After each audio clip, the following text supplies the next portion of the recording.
It's 2015, and you're watching the Syrian refugee crisis unfold on your TV.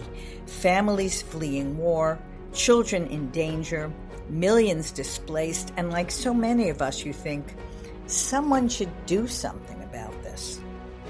What if that someone is you? In this episode, I talk with Kathie O'Callaghan, who remembered something powerful from her childhood in the 1970s.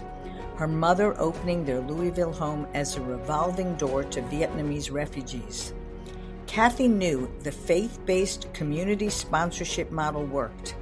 So in 2016, she gathered neighbors around her kitchen table in Pelham Manor and said, "We can do this." Today, Hearts and Homes for Refugees, the organization Kathie founded, has helped resettle over 1,000 refugees in the Lower Hudson Valley, and the model Kathie pioneered has spread nationwide, inspiring millions of Americans to step up for Afghan and Ukrainian families. Right now, the U.S. Refugee Admissions Program, a bipartisan program that's existed since World War II and served over 3 million people, is on pause. Only 7,500 refugees will be allowed into the U.S. in 2026, with most slots reserved for Afrikaners from South Africa. Kathie's message is more urgent than ever.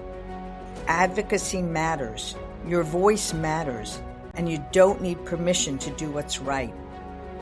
If you've ever wondered whether one person can actually make a difference, or if stepping back from your career means stepping back from impact, this conversation will show you what becomes possible when you trust your gut and mobilize your community. Listen in.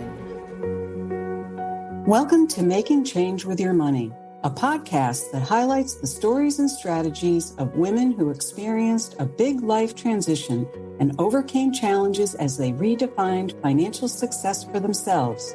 Now here's your host, certified financial planner, Laura Rotter. Welcome, Kathie, to the Making Change with Your Money podcast. Thank you so much, Laura. It's great to be here. I'm looking forward to a conversation. Me too. I'm going to start, as I always do, with the question, Kathie, what was money like in your family growing up? Well, there were 7 children Wow. in the family. There was money, but not an inordinate amount of money. My father worked hard. His father had worked hard, and I believe my parents probably had some help from grandparents or their parents along the way. We lived very comfortably. We all worked from the time we could work as babysitters. When my mother didn't need us to babysit the younger ones, but we valued the work from the time we were 12 and 13, and we've all throughout our lives. We didn't take it for granted, but we were comfortable, and I would say we probably didn't really want for much. So while it wasn't hugely abundant, it was there, and we were very fortunate. Thank you. Where are you in the birth order? I'm sure it makes Number one. I am the oldest of 7, 6 girls. And number 7 was a boy, and that he turned out to be a good man, but I think he gave my parents a run for their money. The oldest and the youngest. So, and would you say you're played the traditional role of the oldest? You were the good girl? Oh, I was not necessarily a good girl. Okay. I'd say that I broke barriers. I'd say that I tested my mother. I always say, well, it takes one to know one, Mom. And I'd made it easier for number 2, 3, and 4, and those that came below me to be in the family. I mean, nobody got as much focus under the microscope as I did for all my actions. But anyway, I was the oldest in that way. I changed diapers from the time my number 7 was born. I knew how to change diapers and watch babies. So Yeah. We had a lot of chores in my family. I mean, there were chore charts to this day. We've all saved them. And we were we were expected to fold laundry. There were a lot of chores, but it was a good way to be, share their labor. And we had friends who would come, and to this day, our best friends say, "Oh, we had to go to your house." And Tommy would say, "Hey, before you go talk to Kathie, come fold this basket of laundry." That was my mother. Her name was Thomasine. So Interesting. it was you were expected to pay your dues. There was a lot going on. My mother knew how to delegate. It sounds like it. Then, so you worked under a CEO. Oh, we did. We did. I never thought of her as CEO. We had a few other names for her, but CEO is a good one. And Kathie, you said you broke barriers. What did you mean by that? Oh, I didn't mean it in any intellectual way. I meant um, I would stay out past curfew. Oh, okay. I'd push the boundaries of the rules in a good way. I think in a constructive way. I wasn't terrible, but I do think that I gave my parents a run for their money, that's for sure, in a good way. And so did my brother at the very end. But it was, you know, there were some rules, a lot of rules, and I followed the rules when it made sense. Okay, so you're already showing us some of, who you are as a person. Were there, and this, I guess, was why I had asked the question, were there, a family of six girls until the seventh arrived, were there traditional expectations for you, as a girl? I would say no.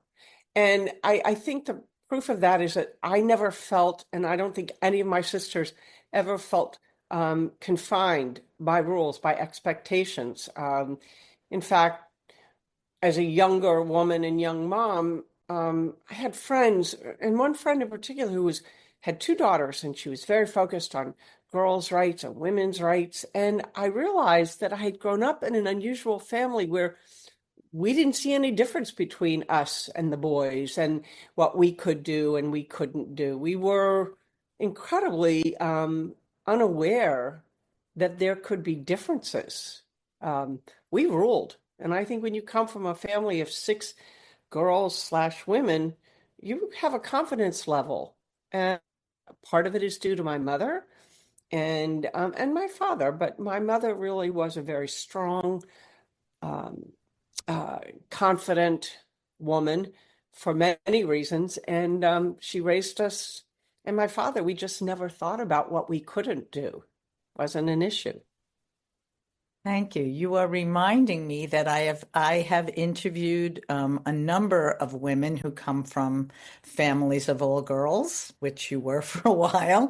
And frankly, I'm from a family. I had one sister, and I would echo what you said, that there wasn't a sense, I went to the ball games with my father. There was an expectation of education. There was an expectation of professional achievement that we weren't looking at, well, what do you expect of my brother versus me? It was just us. And so there wasn't a sense of that there's some ceiling that that I'd have to push against or that I can't achieve. So I think it is a positive when you grow up surrounded by women. I also my parents pulled us out of Catholic school at the age of in sixth grade, and they put us in a all women's private school for the education. And again, I think that, you know, we didn't have to confront boys, thinking they were better or feeling less than. I come from kind of a powerful background, but without ever thinking of it being powerful, it just is what it was. So, I love that. Thank you for sharing. So it sounds like education was stressed in your family. Did you know at a young age what you wanted to do? no. No, I had no lofty ideals. I wanted to get out of that house and go to college and be on my own.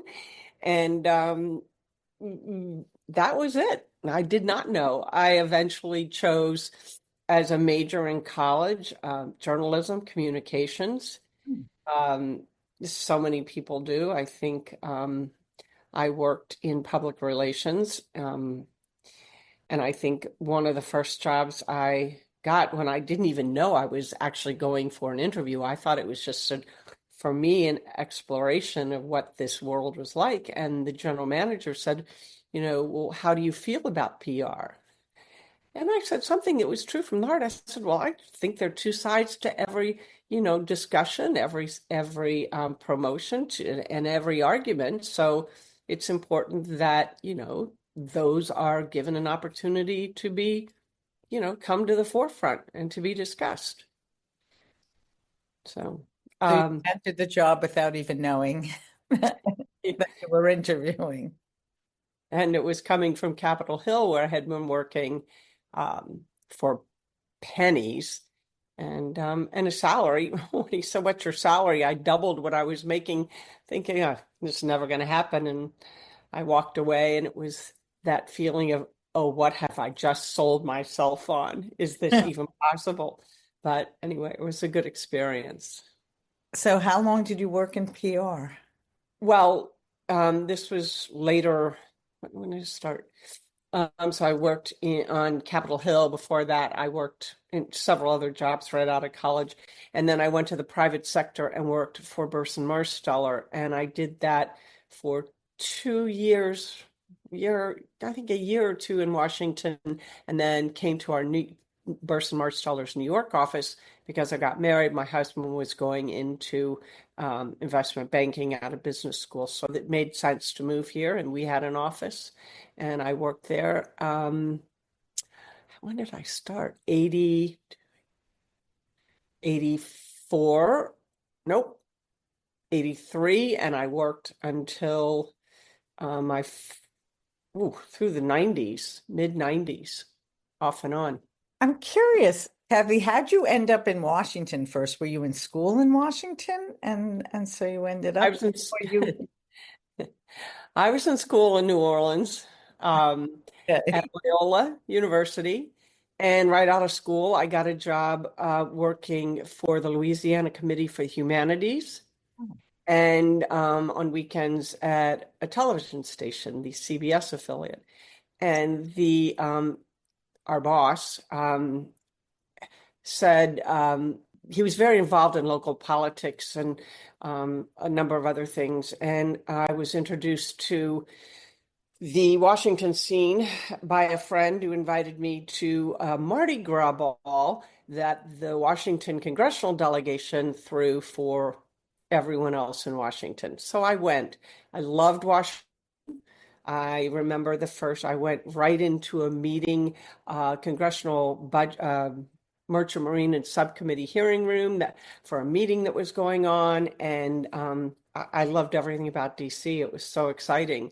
So I decided to move there and pounded the pavement for a job.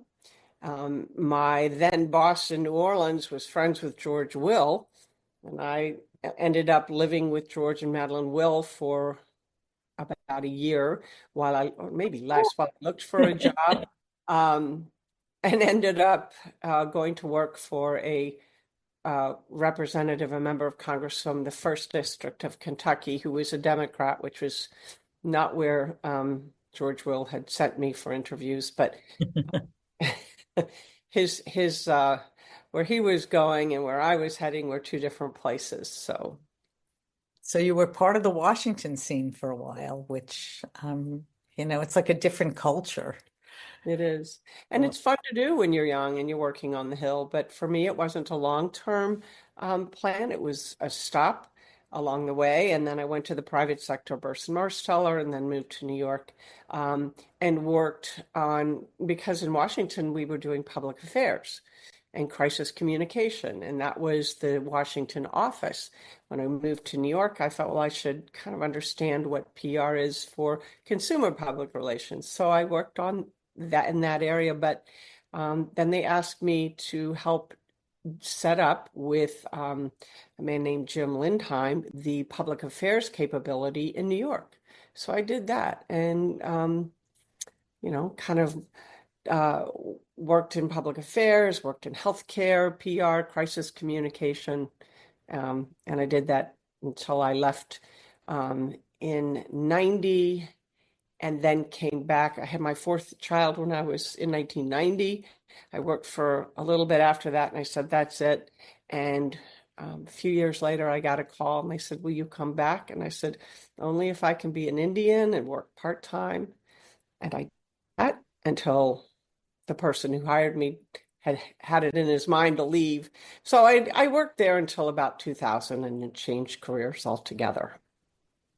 Wow. So I guess I'm going to step back and say clearly you enjoyed it if you were there that long. And so it's almost like a cyclical question. What strengths, and now knowing what you're doing now, which I'm looking forward to getting to talk about, what strengths did you develop and what innate skills did you bring to that role in PR?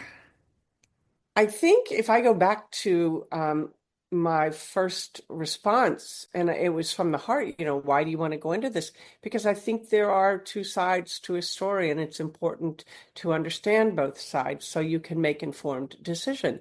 And the product of a Jesuit education, critical thinking was, and still should be, very important. So I think that, me unknowingly, that was sort of where I lived. And when you are working in public relations, you do that. When you're working in public affairs and crisis communications, you anticipate and you plan for.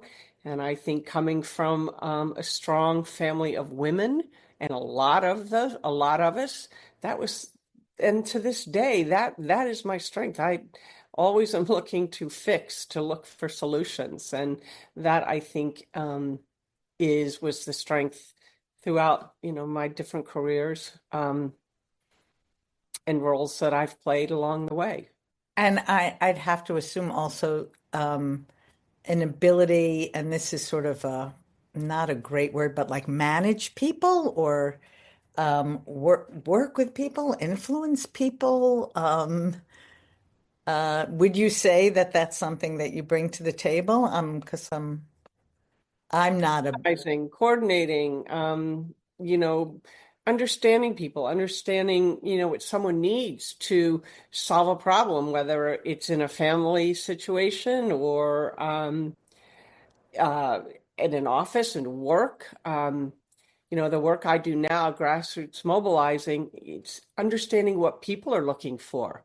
What are they trying to do, and what can we offer them in this work that we do, community mobilizing?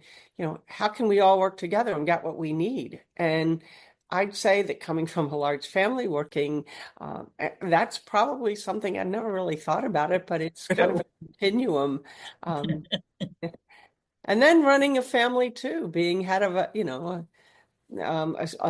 kind of not large, but 4 children. And, there was a lot of organizing and coordinating and anticipating everyone's needs and wishes and protecting myself along the way. Thank you.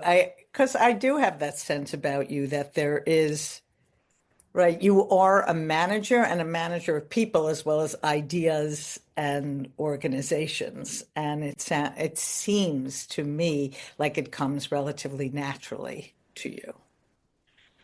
I think that's true. I have a strong intuition, and I've learned to believe in my gut and trust what my instincts are. Not always right, but it's sort of, after this many years, you have to lean on something. I love that. And I do see that as a particularly female trait of not only, having intuition, everyone does, but really trusting it. Is there a time that you could look at as you moved from working for a large organization for a long time? Like, what was the call that had you change the direction of your professional life? Oh, that was easy.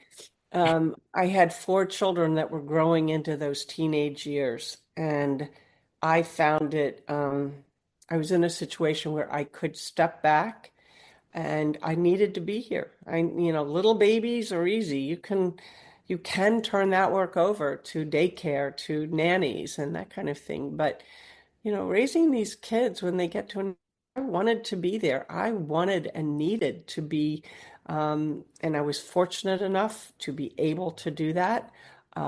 So I knew how to do it without losing myself in the process. So I got very involved in the community. I was there as those teens were being teenagers. And I also had a husband who was very busy in his job as an investment banker at a time where working at home was not a possibility. So I felt it was important to be there. So that is when I stepped out of the corporate PR world and after a year or so found another calling, which was worked and dovetailed very nicely with being around in my community and able to be at home when I needed to be at home. And can you say more about what was that work that you So yeah, I had been a runner and I always say when my kids were little and babies, the one escape and vacation I had was walking out the door and running, for the next hour. And so that had become part of my life and my self-care and my survival.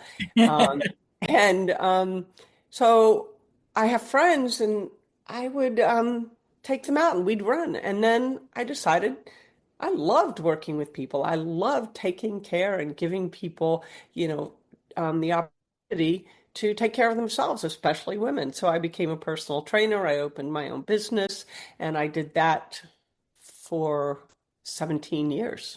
KO Fitness. So you found a space and you hired other trainers? I mean, it was I didn't hire anyone else. It was one-on-one, but I also was certified in, beginning yoga and the bar method. And I would work, in a couple of different places, but mostly it was one-on-one training. And I developed amazing friendships because of it and people whose lives changed because of it. And that was important to me to be part of the change and give people and what they were looking for. And so it was good. that's Loved it. as someone who is a devout exerciser, and also did a yoga teacher training, that really resonates with me. And again, it sounds like you, Kathie, not only have, of course, the people skills, but also sort of a business head, I'm assuming, right? You actually started something, got trained for it, and helped other people. And what had you transition away from that? Oh, well, when I was also doing that, I said I was working in the community. And one of the other roles that I had was as a volunteer firefighter. And My God. I did not expect that. I know you have a long list of things you've done. I didn't notice the volunteer firefighter. So I was tired of baking cookies. I was tired of PTA meetings. There were plenty of people to do that, but there wasn't another woman who was joining the volunteer fire company in Pelham Manor. And so I went to training and I did that. It was 12 years. I was elected president of the volunteers twice, and it was good. I think I made a difference. We didn't have a lot of fires in our little community. There's also a paid staff. And the best part is around dinner time when we were already finished, the alarm would go off and I'd go, oh, sorry, can't clean up. Got to go to a call. Well, that was sort of a lagniappe, a benefit of doing this. But anyway, it was a good to do for a while. And so I was doing that.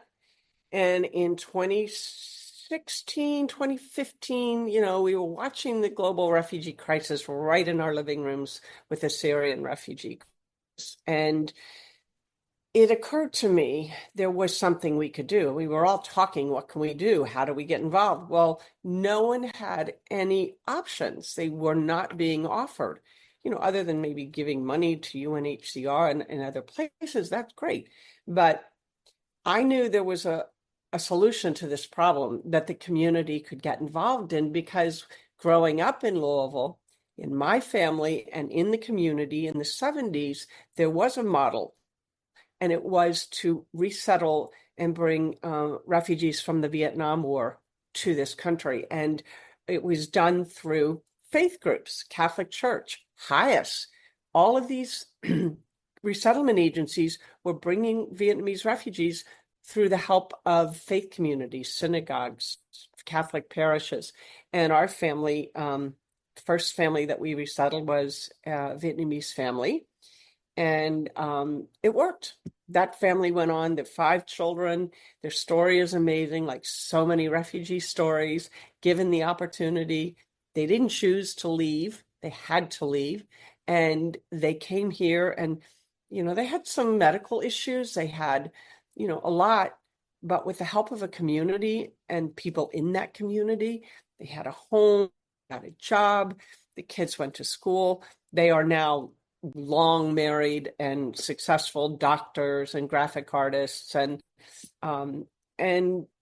as always happens when communities and private citizens get involved and welcome refugees here, there were bonds of friendships that formed. And so I knew this could work. And look where we live. We live in a very resource rich area.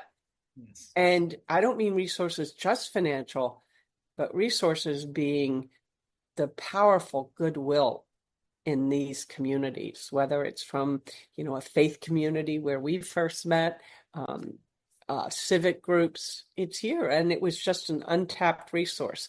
So that is why I sort of mobilized from an idea about how we could do it. And I put my business on the back burner and brought together people in my own community of Pelham around my kitchen table, and then others throughout Westchester, and started Hearts and Homes for Refugees in 2016. You are not the sum of your earnings. You are the sum of your yearnings. If you're ready to use wealth to create more freedom and flexibility, let's align your finances with what matters most. Together, we'll build a plan that balances your scarce resources of energy, time, and money, so you move forward with clarity, confidence, and less stress towards a life of true abundance. Learn more at www.trueabundanceadvisors.com and schedule a short conversation. Going to talk more about that. I'm curious, as we've identified sort of your personal strengths that have come from your family. Was your family, were you always a faith-based family, went to church? Was your family directly involved in this resettlement? Yes. Oh, yes. Well, my mother didn't do anything halfway. First of all, she was a convert from some faith to Catholicism. Okay. And I don't know if you know this or if it's the same in your faith, but if you're a convert, you are the most dedicated Catholic. And I mean, we got up every day. She'd get 7 kids up and drag us to mastering Lent every day at 7 a.m. before school. So very much a part of our life in many ways. And so when the parish was offered a Vietnamese family, Kathie O'Callaghan stepped up with Frank and other volunteers. But as happens, sometimes, volunteers trail off, and after the initial work is done, they're gone. And my mother and her very dear friend, the Hennessy family, had 8 girls, stuck with it. And for years, continued to help this family, and they became very good family friends. So yes, my family was very involved. And then when I went off to college and I'd call home, someone would pick an accent I didn't understand. And our house was like a revolving door. There were people from all sorts of countries coming. There were There were homeless people that my mom was helping, and they were helping short term. It was a very open door policy at our house. And so other refugees, I think Albanian family was being supported by my family and helped. So yeah, it was sort of the way I grew up, and not foreign idea. It was a model. This model didn't exist in 2016. You couldn't get resettlement agencies Oh, to really? agree. We knocked on doors, and it was kind of like, we promise if you build it, they'll come. And the resettlement agencies, in all fairness, they're case managers. They have a job to do in 90 days. They get a certain amount of money from the government. What we said was, we can expand and extend the care that you're providing through volunteers who will provide their own resources and time. And we're not going to take your jobs. We'll supplement your work. Now, this is the model that is changing refugee welcoming and resettlement in this country, because we've seen the power of private citizens when they're trained and they're given an opportunity. The last resettlement year, we have more refugees resettled because of these national programs that have cropped up. So yes, faith-based, and that's where it starts. And so when you said we saw, the Syrian refugees and we wanted to do something about it. I'm curious, who's the we that came around your kitchen table? Well, in my community, it was friends and other people that heard about it, but also throughout Westchester, it was happening. There was a group in Connecticut called Iris, and they were doing this. They were a resettlement affiliate, so they had access to government funding. They had access to resettlement cases, and the head of was Chris George. And I met Chris and said, well, this is what we want to do in our community. We want to resettle refugees. He says, well, go do it. And so we took that model and started here. And I was working with a woman named Mary Reffling at the time, who's no longer involved in this, but there are a few people still to this day who were with us back in 2016. And they went out to their community, their faith community, or 5 different faith groups, and put it together. So, it was not just Kathie O'Callaghan. That was just an idea. I was just, one person. But what's happened is that this has become possible because of so many individuals, so many faith groups throughout the Lower Hudson Valley.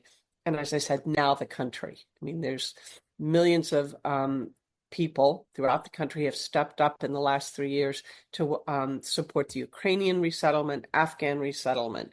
And so what we did in 2016, it's like a vision come true to see this happening in the country. Thank you. And as you alluded to, I'm my synagogue, Beit Am Shalom, together with some other synagogues in the southern Westchester area, have continued to do work, but have worked with Afghan refugees.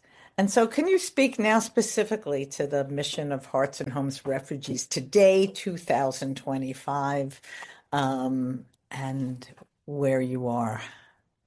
So our mission, Hearts and Homes for Refugees, inspires, educates, and equips volunteers, neighbors, and community organizations from all faith and civic groups to resettle refugees and empower our new neighbors to rebuild their lives with hope and dignity. And this model of community sponsorship shifts the paradigm of refugee welcomes, these refugees who arrive with documentation through the U.S. Refugee Admissions Program. And we've been building inclusive and stronger communities because of it. That's the mission. Show others how to do it, bring them on board. And there's Bet-Am, there's Beth-Am, there's so many groups that have done this, and it works. It was a good idea.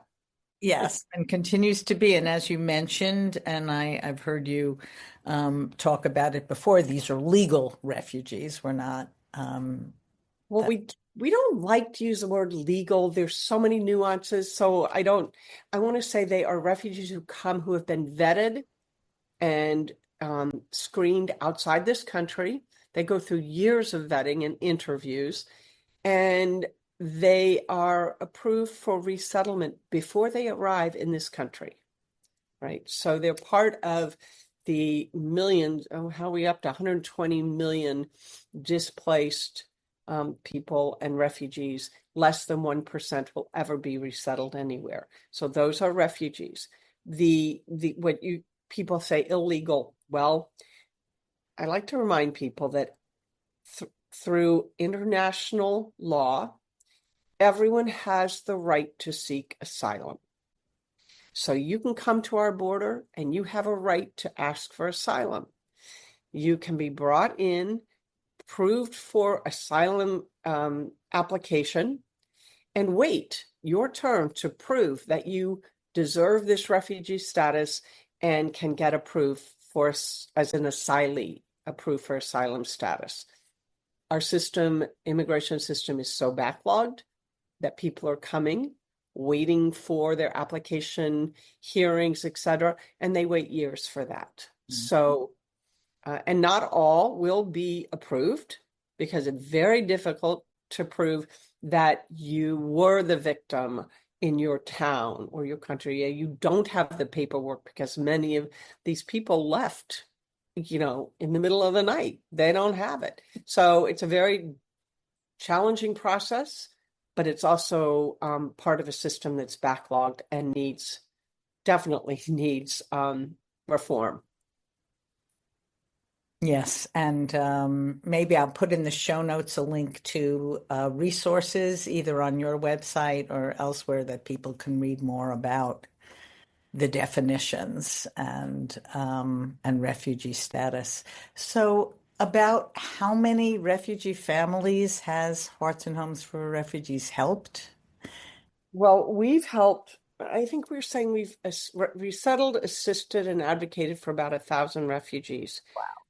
It's hard to know. And by that, we mean, I think it's important to look at all of the groups. If you look at the Lower Hudson Valley, over 600 refugees have been resettled. That is A to Z resettlement. Is a resettled through sponsor groups, mostly in the Lower Hudson Valley. Most of them are in Westchester. In terms of other support, there's support for language wraparound services. There is support for clothing, for ancillary support that new arrivals need. So, and advocacy efforts, advocating for refugees is important. And the power of advocacy is not fully tapped. And in 2016 to 2020, we did a lot of advocacy, and groups now are advocating very hard on behalf of Afghan refugees in particular, our wartime allies, and for refugee resettlement program, which has been on pause. This is the program that has been around since World War II and officially since 1980. Bipartisan support for the U.S. Refugee Admissions Program, and yet has been paused. And we are awaiting what will possibly and likely be another refugee ban in this country. I want to sit with that for a second. And so if my listeners are thinking, well, how can I help? What does advocacy mean? What can I do? What Advocacy means what so many people are doing right now, advocating for issues that are important, and for many people, welcoming refugees and understanding that this is a program that has existed and served over 300 million refugees that have come to this country safely. Including my father and his. Yes. Right. Safely.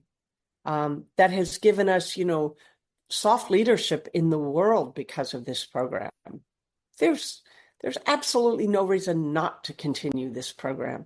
And in recent years, because of the national shift toward private citizens, there's more support and resources from private citizens that are not tapping into the government for greater numbers of refugees. And the support the private citizens have been offering and providing is longer than the days of typical resettlement, you get a year of a community of neighbors supporting your family as a new arrival. What happens? You have better long-term outcomes. You turn to help the next refugee family because you're in a position to do that. You're employed, you've learned the language, your children are in school, they understand the value, and they're integrated into the community. Their friends are the families that welcomed them, and the families that welcome them, as you know, your community.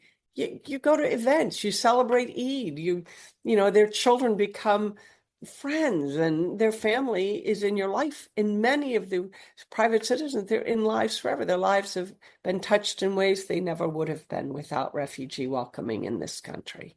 So is advocacy calling your representatives, sending emails, Yes. sending Yes. letters? And Hearts and Homes has on its website, which I think you're going to provide, an advocacy toolkit with messaging, with, you've probably seen this where you can go to a site and click, put in your zip code, and it'll give you your representatives. We have messages. All of that is just very easy to do. Calling is very important. We have postcards as well. We postcard messages, have a postcard party, but calling is important. And even though in New York, most of our members of Congress and representatives, most are pro-refugee and pro-refugee resettlement program, they need to hear the level of support that exists among their constituents. So it never hurts to call, and they will get the message, someone will pick up and record the call. Yeah. They just see that and they say, well, I guess we have to order to support our constituents in an issue that's important to them and to me. So thank you, Kathie. So I do like to, as we're coming to the end of our conversation, ask the question, which I think for you, I'll change it a bit. I generally like to ask how your definition of success might have shifted over the years, but feel free to tie it to success of your mission, whatever resonates with you. Oh, goodness. I mean, a lot has changed with support for your mission since 2016. So more I chat. think if you talk about the different chapters, overall, I don't like talking about myself, but I just know I didn't start out saying I'm going to be successful. That was never my mission. That was not, it's not, and maybe I could have made more money. Maybe I could have been, that never has been important. And I'm not just saying it. Probably the most important thing was starting with an idea and believing in it and believing in this vision, having this vision and believing in it and seeing it come to fruition. There was no roadmap. There was no recipe for how do I do this. My husband always says, I suggested that when you decided you needed another hat to wear and maybe leave the profession, I suggested that you might want to work for a nonprofit, but I never said you should start one. And I know why he says that, because the last 8-9 years, I have been working harder than I've ever worked. And then when I say harder, it's not a negative. I mean, trying to bring that vision to a reality and that mission of inspiring others. It takes a lot of work, especially if you've never worked for a nonprofit. I mean, I had to learn the mechanics, so many things I learned, but how do we do this? And A to Z. So for me, while we have not changed the world, I would say we're just the local solution, one family at a time. To me, that has been successful, that other people are doing this because that is the right thing to do. They've been given the opportunity and the impact has been tremendous across the country. So that to me is success. Success is if you're a mom and you raised your family and, maybe things didn't always go the way you planned, but, you've got humans that contribute, that have their own children and understand the value of families. And to me, that's success. It doesn't have to be about money. It's never always about money. But to me, there's so many things that we all can succeed at and take give ourselves credit for. And it's not money, it's the little things that bring us back to core important values and our moral compass. So that to me is success. And I think the most successful thing that's happened is that Hearts and Homes and Refugee Welcoming has given and brought together the community of people that I am so fortunate and so glad to be a part of. Different faith groups, different values, different, economic backgrounds. It is the most amazing thing I think I could have done. And it's changing lives, both the families that we welcome and the individuals and groups that are doing this work.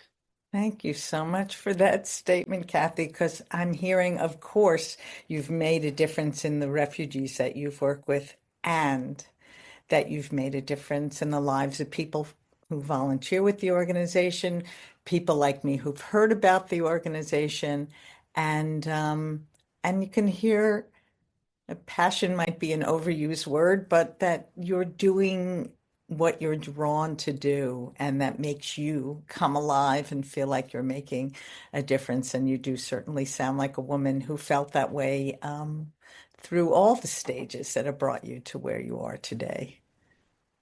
Oh, Lauren, I just want to say one more thing. There isn't a single person who's doing this that doesn't have that same passion and that same drive.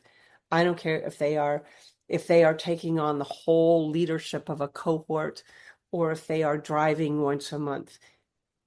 Our volunteers, my staff, the team comes back and says, the most important work I've ever done.